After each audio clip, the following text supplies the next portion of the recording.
Hey everybody, it's Laura with Jot and Tittle Vintage Typewriters. It's been a while since I've done a tutorial video with a classic 12, and so I thought it was time to kind of update it. So we're taking a look at a 1978 classic 12 by Smith Corona. It's in this dark blue, and we've got the 12-inch carriage. That's where the name comes from, classic 12. And let me just show you from the beginning. This is kind of what the type style looks like on this particular model. This is a 10 CPI, and I didn't look up to see the exact name of that typewriter font, but if I remember, I will put down in the description a link to a great place where you can look up different font styles. Okay, so what I'm going to do is, in case you have one of these, or you were, handed one down to you, or you found one in a thrift shop or an estate sale, this video is to help you know how to use your typewriter. So go ahead and get it out. Even if you have a classic 10, this is still going to apply to you. So go ahead and grab your typewriter and follow along. And if you don't have one and you just kind of want to see how it works, then great. I'm so glad to have you here. So we're going to start with the back and work our way front. Before we do that, I will just give you a top view, an assessment of this typewriter if you have one, or if you're looking at them. This is a great manual machine. Any of these Smith Coronas from the 60s and 70s, I highly recommend as like starter typewriters or beginner ones. And not that that's what they only are for. In fact, if you have some older ones or some nicer ones, I think everybody should have one of these because they're a great everyday machine. They're workhorses. If you have kids or grandkids, these are awesome for them to type on. I will say, for petite hands like this one, it's definitely usable, but it can be a stretch. You have to kind of build up your fingers, or like if you have kids, they just have to, one finger it, which is totally fine. I mean, just whatever brings you joy when it comes to using these. But these are very reliable, and like I said, they are wonderful workhorses. And if you're just getting started, there should be no hesitation in getting these. They really handle well, and they're just very sturdy machines. Okay, with that being said, we're going to start back here. There is a paper holder in the very back for you. And then this is where you set margins. So your left and your right.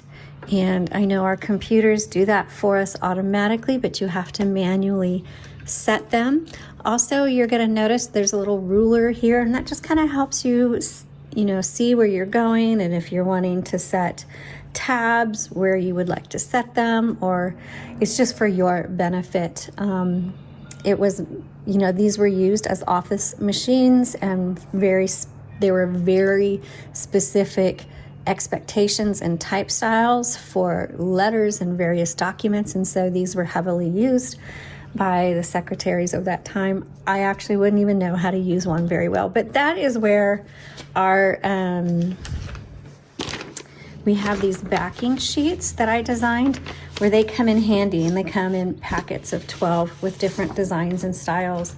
And so it's kind of decorative on one side and some basic grid lines on the front, but then on the back you'll see some general lines for margins and centering that really help you, like if you're wanting to center, and it kind of give you an idea of maybe where you want to start and end.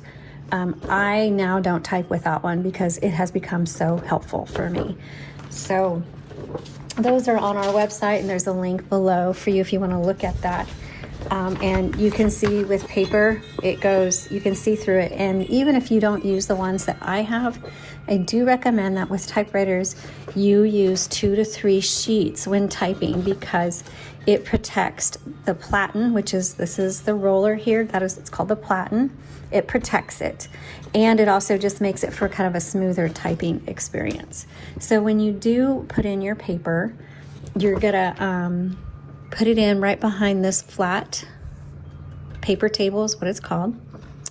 And you just put it right there behind it, and you just turn the handle, and that should capture it and bring it around. If it doesn't, that means your roller, feeding rollers on the bottom are probably like flattened or cracked and hard, and so those would probably need to be replaced. But just pull that through and then put your paper bale down on top of it, and that helps hold it taut against the platen. You have a paper guide over here on the left, and this comes in really handy if like you're typing on smaller like postcard size paper, or you have multiple sheets and you need the margins to all line up, then you definitely need to use your paper guide. But if you're not going to use it, just pull it all the way to the left. Okay, over here on the right side, you have a paper release. So you just pull that forward, and that releases the tension of the paper, and then you can re-engage it. Also, on either side, you have these levers, and they happen to be plastic on here, and you either one or both just pull it forward, and that releases your carriage, and your carriage is always going to pull to the left. If it doesn't pull, if it's just really loose and flopping around, that means that your band in there is broken, and you need to have that replaced. And the name of that band has just flown right out of my brain. It's really silly that it is such a common piece of equipment. It's like forgetting that this is the name of a handle, but for whatever reason, it has flown out of my brain. Okay, over here is your return handle. And then you have your line selector. So when you hit the return handle, it's going to advance one line or 1.5 or 2. So that's what that is for. So when you get to the end and your bell dings saying, hey, you're at the end of your margin, then you hit that return handle, brings you to the front and advances to the next line. Also, the carriage will only move as far as you have your margins set. So this is where you set your margins. If you were to move your margins all the way out, then the carriage would go further out. So you could see how far of a range that this one has. And then you could bring them in. And now we have a very narrow range, okay? So that's kind of how that works. Also, on the right side, there's a button on this roller handle. And if you press that, it releases the roller and kind of gives it, some people call it variable spacing, but either way, you can line it up a little bit easier or move your paper into a better spot. Versus when you turn the handle, you hear it clicking. And that's clicking every line, and if you want to get in between that, then you use the variable spacing. Okay, so now I'm going to move the carriage all the way to the left, at least until this handle clears the top of my typewriter. Some typewriters, you may have some scratches along here, and that is from the handle. So you want to just be careful. There's very little clearance in between the handle and the top of your typewriter. Now to open this up, it's super simple. Just put your hand right here, pull forward gently, and it should just slide right open. And inside you'll see the spools with ribbon. These fit a universal ribbon. You can find them just about anywhere. They're on our website. You can find them on Etsy. Some office stores, I think, have them, but they're very easy to get. And like I said, we always have them in stock. This has a 2-color. Black, red is standard, but there are some other colors out there if you want to use them. And this is your type bars in your typing basket. This is called your vibrator, and this is where you thread the ribbons through. Now in the description below, I have a link to our playlist where you can see how you can watch Rob changing out and loading the ribbons on various typewriters. And while they're all slightly different, once you get the idea of kind of how it works, you'll be able to figure out how to thread the ribbon in your typewriter. But on the Classic 12, that ribbon goes around the top and back. You've got to thread it through this little guide wire here, through the vibrator, and I'll hold this up so you can either take a screenshot or just take a look of how that's threaded through. Okay. And then again, through the guide wire or over the top, around the back and underneath. And then these just pop out and pop in. And please know it's very messy. So either have a wet cloth nearby or use gloves to change out your ribbon. It is very messy. Now, once you get to the end of the spool, so you're typing, and you get to the end, you need to reverse it. Depending on your ribbon, it'll automatically reverse or not. But if it doesn't, there's a manual reversal right here on the left side, and you just either press or lift up, depending on which direction it's at. So we press it down, and now we go the other direction. Press it up, go this direction. So you just keep reversing your spool over and over until you use up all the ink in your ribbon. So we'll go ahead and close that, and we'll move back over here. And down here is, first of all, on the top, you'll see a set, you'll see a middle bar and a clear, and this is your tab. And not everybody uses a tab. I don't use it, but some people do. And if you just hit this, it should tab over to where it is set. And a lot of times when you get a typewriter, like there's like 100 tabs set, and it's very frustrating. So to clear all the tabs on this typewriter, you hold this down and then you move the carriage. And I suggest pulling out the margins, clear, so you can go through the whole thing. All right, so now all of that should be clear, and I'm gonna test it. Yep, it's all clear.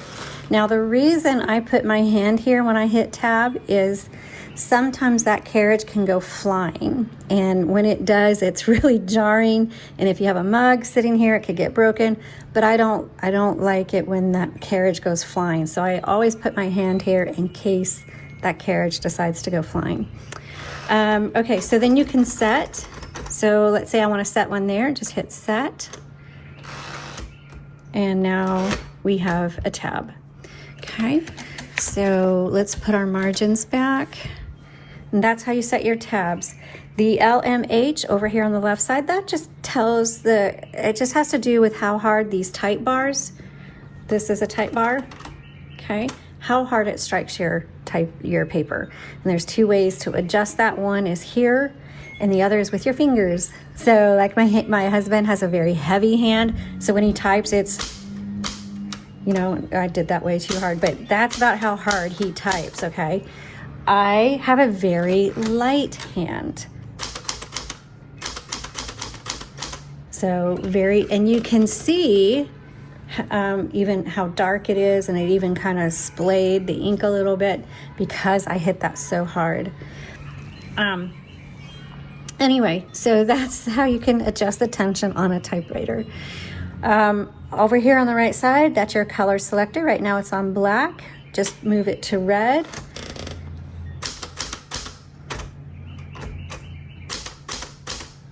And so now you've got your red ink. Sometimes this gets bumped and goes in the middle, and when that happens, this is what's going to happen. Oops. Nothing. Because what's happening is when it's in the middle, the vibrator stays down, and the type bars, here's the type bar, doesn't hit the ribbon, it just hits paper, so it's not imprinting anything on it. So if there's two things to check, if you're typing and you notice, oh hey, it's not imprinting, check two things. One, make sure this is firmly on a color, and the other is reverse the direction of your ribbon, because it could be you're at the very end of the spool and you need to reverse it.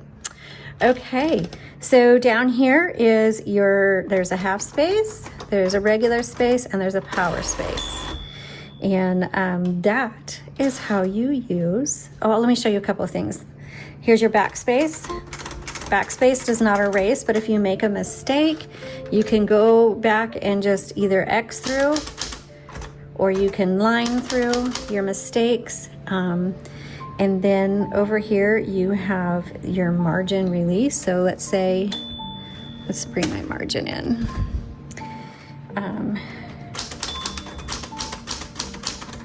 Okay, I want to finish this word or this thought, so I'm going to hit margin release. And then I can go to the next line. And then the colored pieces mean these are interchangeable. So if you'll notice, this has a fatter head on it than, say, this one. See, that one's kind of narrow. I don't know if you can see it or not. This one has a really fat head. That means that top can be taken off and interchanged. And so sometimes, like on eBay or Etsy, you will find these interchangeable pieces. They come in little plastic boxes, and you can put different symbols on those end pieces on this particular typewriter. All right, so that is how you use a classic 12 from the 70s. I hope you found this helpful. Thanks so much for watching, and I'll see you next time.